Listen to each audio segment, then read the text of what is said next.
नमस्कार। आज हम बिहारी के जो शेष रहा है पद उनका अध्ययन करेंगे। इससे पहले हमने लगभग 14 दुए पढ़ लिए थे, 2-3 टुकड़ों में पढ़ा था। आज हमारा यह आखिरी चरण है जिसमें आज हम पूरे दुए पढ़ेंगे। तो शुरुआत देखते हैं। इस पाठ में भक्ति, नीति और श्रृंगार से संबंधित दो है। तो भक्ति और नीति के संदर्भ में सब लगभग दो हमने कर लिए। अब हम श्रृंगार के संदर्भ में पढ़ रहे हैं। दो देखते हैं। एक नायिका के सौंदर्य का इसमें वर्णन हुआ है। क्या क्या सौंदर्य के बारे में बताया देखते हैं। जीने पट में झुलमुली झलकती ओप अपार, सुर तरु की मनु सिंधु में लसती सपलव डार। एक नायिका के आभूषण के बारे में बताया गया है। क्या है? जीने। जीने को मतलब महीन या जिसमें से बारीक हो सकता है, पूरा चेहरा दिखता है। जीने पट, पट का मतलब बस्तर, ठीक है। जीने पट में झुलमुली। झुलमुली एक आभूषण है, ठीक है ना। झुलमुली कान का एक आभूषण जो हमेशा हिलता रहता है, ठीक है। और झलकती, झलकता है, दिखाई देता है, झलकती। ओप अपार, ओप मतलब सौंदर्य। एक नायिका के कान में झुलमुली नामक एक आभूषण पहना हुआ है और वो आभूषण उस नायिका की शोभा बढ़ा रहा है। ओप अपार, अपार का मतलब है उनकी शोभा बहुत ज्यादा है जिसका कोई पार नहीं है। और सुरतरु की मनु सिंधु में लसती सपलव डार। सुरतरु को मिलता है एक कल्प वृक्ष है। सुरतरु, तरु मिलता है वृक्ष और सुर का मतलब एक कल्प वृक्ष होता है जो सारी इच्छाएं पूरी करने वाला माना जाता है। सुरतरु की मनु सिंधु में, और वो सिंधु मतलब समुद्र, और वो दिखता कैसे है? जैसे समुद्र में एक कल्प वृक्ष है और उस कल्प वृक्ष की जो पत्तों से युक्त होता है, सपलव मतलब जैसे पत्तों से युक्त है। ये सुरतरु जो एक समुद्र में जो उगता है वो एक वृक्ष है और उस वृक्ष पर जो पत्ते होते हैं वो किस प्रकार से समुद्र में वो हिलते रहते हैं। तो उस प्रकार से उस नायिका की शोभा भी उस आभूषण की शोभा उस सुरतरु में मतलब सिंधु समुद्र में जो सुरतरु है पौधा है और उसकी जो डालियां पत्तियां है वो हिलती रहती है। ठीक वैसे ही नायिका के कानों के जो झुलमुली है वो हिलती रहती है। इसमें उत्प्रेक्षा अलंकार का प्रयोग हुआ है। उत्प्रेक्षा अलंकार का मतलब यहाँ जैसे नायिका के कानों के जो आभूषण है और झुलमुली है उसकी कल्पना किसके समान की गई है? वो समुद्र में जो सुरतरु वृक्ष होता है उस वृक्ष पर जो पत्तियां होती है और वो किस प्रकार से हिलती रहती है, उस समुद्र की शोभा बढ़ाती है। इस प्रकार से इस नायिका की जो झुलमुली है वो नायिका के सौंदर्य को अपार दुना चौगुना कर रही है।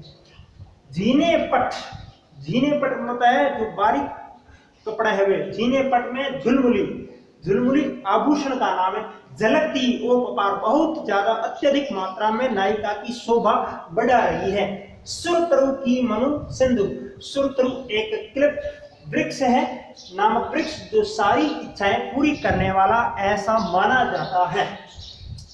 मनु शब्द मानव शब्द के लिए, यहाँ उत्प्रेक्षा अलंकार की पहचान के लिए मानव ऐसा माना जाता है। ओप का मतलब है चमक, अपार मतलब हो गया।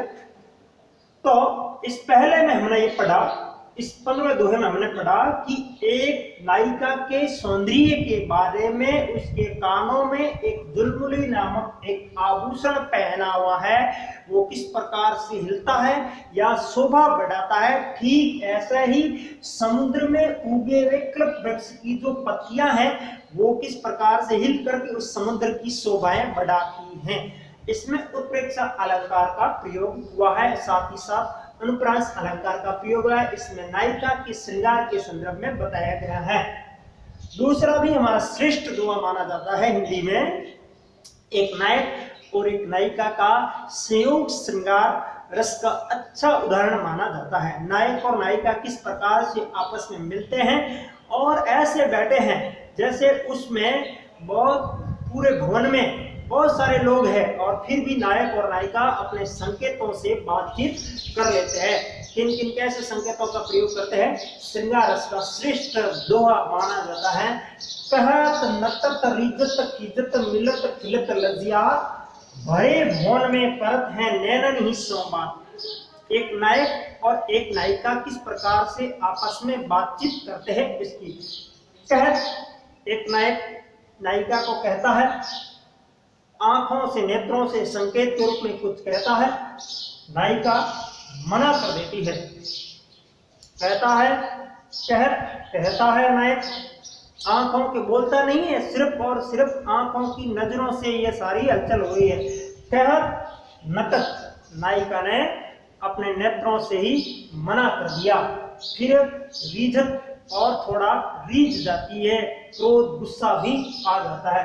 कहत नटत रीझत और खिजत, फिर एकदम खींचती है।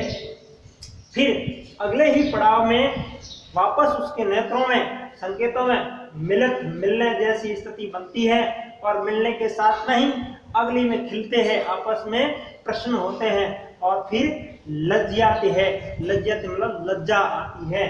तो नायिका नायक कहता है कहत, नायिका मना कर देती है, गुस्सा रीझती है, फिर खींच जाती है, फिर मिलती है, फिर वापस खिलते हैं, फिर वापस लज्जाती है। क्यों? क्योंकि उन सब लोगों के साथ में होने के कारण वहां उनको लज्जा आती है। भरे भवन में, भवन बोलता है भवन, और पूरे भवन में सारे परिवार के लोग या सारे लोग बैठे हैं, उन लोगों के साथ में इस तरह से उनका जो व्यवहार या कह सकते हैं बातचीत हो रही है, वो सारा कैसे हो रही है? नैनन ही संवाद, नैनन नेत्रों से ही हो रही है, बाकी वहां बोलते नहीं है, क्योंकि आपस में लज्जाते हैं, पता चल जाएगा। इसलिए वो किस प्रकार से भरे भवन में करत हैं नैनन ही संवाद। संयोग श्रृंगार रस का अच्छा उदाहरण है। विभाव, अनुभाव, संचारी भाव, व्यभिचारी भाव सब इसमें प्रयोग हुए हैं। अगला हम पढ़ेंगे 17वां। इसमें एक नायक और एक नायिका के आपस में प्रेम के बारे में वर्णन हुआ है। किस प्रकार से नायिका अपनी विरह वेदना को लिखना चाहती है, परंतु वो जब लिखने बैठती है तब उसके मन में आता है क्या लिखूं, और वो फिर लिख नहीं पाती है, क्योंकि वो कहती है कि मेरी पीड़ा है, मेरे प्रियतम खुद जानते ही है। क्या कहती है देखिए, कागज पर लिखत ना बनत कह संदेशु लजा। जब नायिका अपने नायक को कुछ संदेश लिखना चाहती है, तो यहाँ श्रृंगार रस में वियोग श्रृंगार के अंतर्गत आएगा। कागज पर लिखत ना बन, और जब लिखना चाहती है तो बनता है कुछ, लिखना चाहती है तो लिख नहीं पाती है। कागज पर लिखत ना बनत कहत संदेशो लज्जा, और जब लिखना चाहती है तो उसको लज्जा आ जाती है। लज्जा के कारण वो कुछ भी लिख नहीं पाती है। कागज पर लिखत ना बनत कहत संदेशो लज्जा, और वो संदेश को कहने पर उसको लज्जा आ जाती है। लज्जा के कारण वो कुछ भी कह नहीं पाती है। कहिए सबू तेरो ही हो, और वो क्या कहती है, मैं अपने हृदय की पीड़ा को क्या बताऊं। कहिए सबू सब तेरो ही हो, मैं आपके हृदय के बारे में या आपको क्या बताऊं, ठीक है। मैं मेरी पीड़ा या मेरी विरह वेदना को आपके सामने कैसे प्रकट करूं, करते समय मुझे लज्जा आती है। और मेरा हृदय, अगर तुम्हारे हृदय का सच्चा प्रेम है तो क्या होगा, मेरे हृदय की बात, तो वो मेरे हृदय की बात अपने आप ही मान जाएगा, वो अपने आप ही दुख को समझ जाएगा कि मेरी विरह वेदना तुम समझ जाओगे। इसके आगे और 3 दवे और पढ़ेंगे।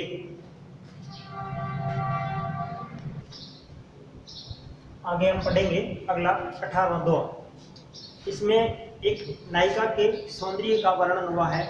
इसमें कहा गया है कि किस प्रकार से जो एक बिंदी होती है ललाट पर लगती है, और एक जो शून्य होता है वो 10 का गुणांक माना जाता है, परंतु यहाँ हमारे साहित्य में या श्रृंगार में वो कई गुना होता है, इसकी कोई सीमा नहीं है, असंख्य है।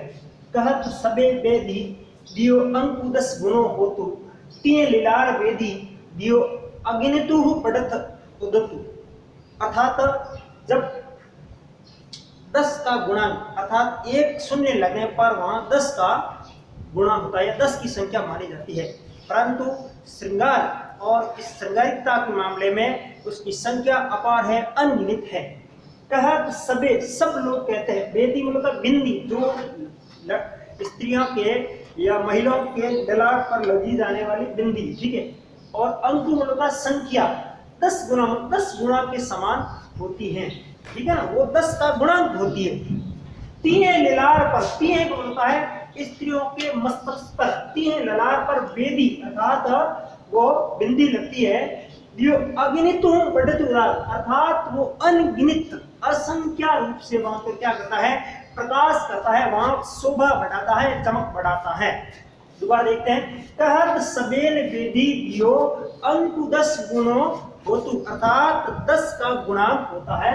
और जब वो ललाट पर बिंदी लगी है, ऐसे ही हमारी श्रृंगारिकता में, श्रृंगार में उसकी गुणांक में असंख्य होती है, अनगिनत होती है, जिसकी कोई गिनती नहीं होती है, ठीक है ना। कहत सबेन वेदी दियो अंकु 10 गुणा होतु, और तीय ललार वेदी दियो अगणित बढ़तु उदतु, अनगिनत मात्रा में वह प्रकाश या शोभा बढ़ती है, ठीक है। अब हम अगला देखते हैं, सेकंड लास्ट दो। तीठी ना परतु समान द्युति कनक कनक से गात, भूषण कर कर्कश लगत परिसित पिछाने जा। एक नायिका के सौंदर्य की चमक दमक का वर्णन इसमें कवि बिहारी जी ने किया। क्या कहा है?